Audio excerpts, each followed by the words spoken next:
Alright, so I wanted to make this video for the longest time now. I think it's definitely worth being on its own. It might be a relatively quick video, but I do want to go ahead and put that information out there for you. I did cover my PlayStation 4 experience in my Dying Light Early Access Honest Review, but I do want to go a little bit more in depth on my experience with it here. Do know that any of the footage that you are seeing throughout this video, it's not recorded on the PlayStation 4. It's all through PC. And with that said, let's just jump right into it. So the game runs how you expect it to run on a last-gen console. With my experience, it's definitely a game that's playable on day one. It is a stable 30 FPS, it doesn't go above that. The textures are indeed heavily a lower resolution than what we have been seeing on PC, obviously. One point to mention too is that it does feel a lot slower because of that 30 FPS cap. And also paired with the issues ongoing with the parkour system at the moment, it's like this mixture of 30 FPS and slowness with parkour that's given me that feeling. I will say that based on the time that I had, it's definitely not going to be a game that's going to be delisted from the PlayStation Store within a week. It hasn't showcased this level of poor performance. It's not going to reach that level. There was some pop-in throughout my entire playthrough, but I mean, the PC build also had some pop-in and shadows glitching out and all that. So some of those issues could be fixed, but since this is a less hardware performing platform, do expect some sort of pop-in to just be the norm on here. I will say the game looked pretty bright with lots of motion blur.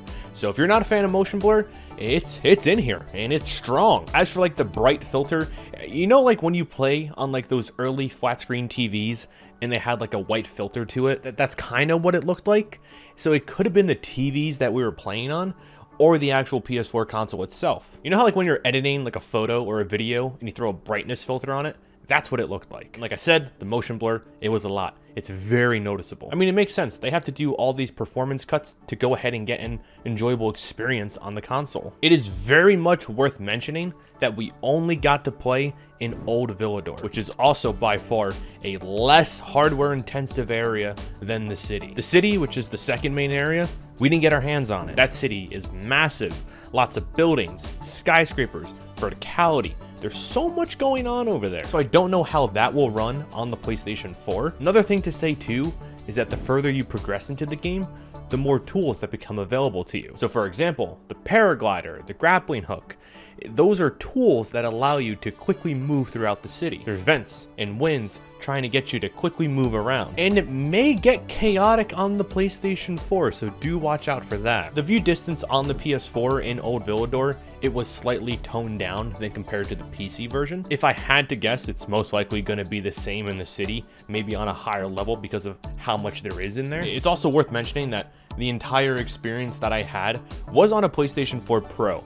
As for a base PS4, I have no idea how it'll run. I think it'll be doable in Old Villador, but for the city, your guess is as good as mine. If you don't mind the 30 FPS with some performance limiting options like the view distance and how the textures look in some areas, then by all means, go ahead and get the game. Me personally, I would go ahead and wait to see what gameplay looks like in the city. That is a major defining factor for me. I have a day one base PS4 in the other room, and to be honest, I would really need to see what the game looks like before I even thought about popping it into there. And don't forget too, there's other complex elements that are in Dying Light 2. There are some little ones like co-op.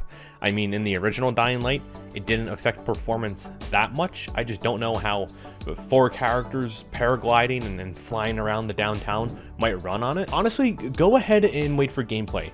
I mean, they did show off what the game would look like on the Nintendo Switch, so I'm assuming that last-gen gameplay would be up next. But that's everything that I had to say about that. If you do want a more detailed thoughts about my overall experience with Dying Light 2, you can go ahead and click this video right here and give it a watch. So yeah, I'll see you over there.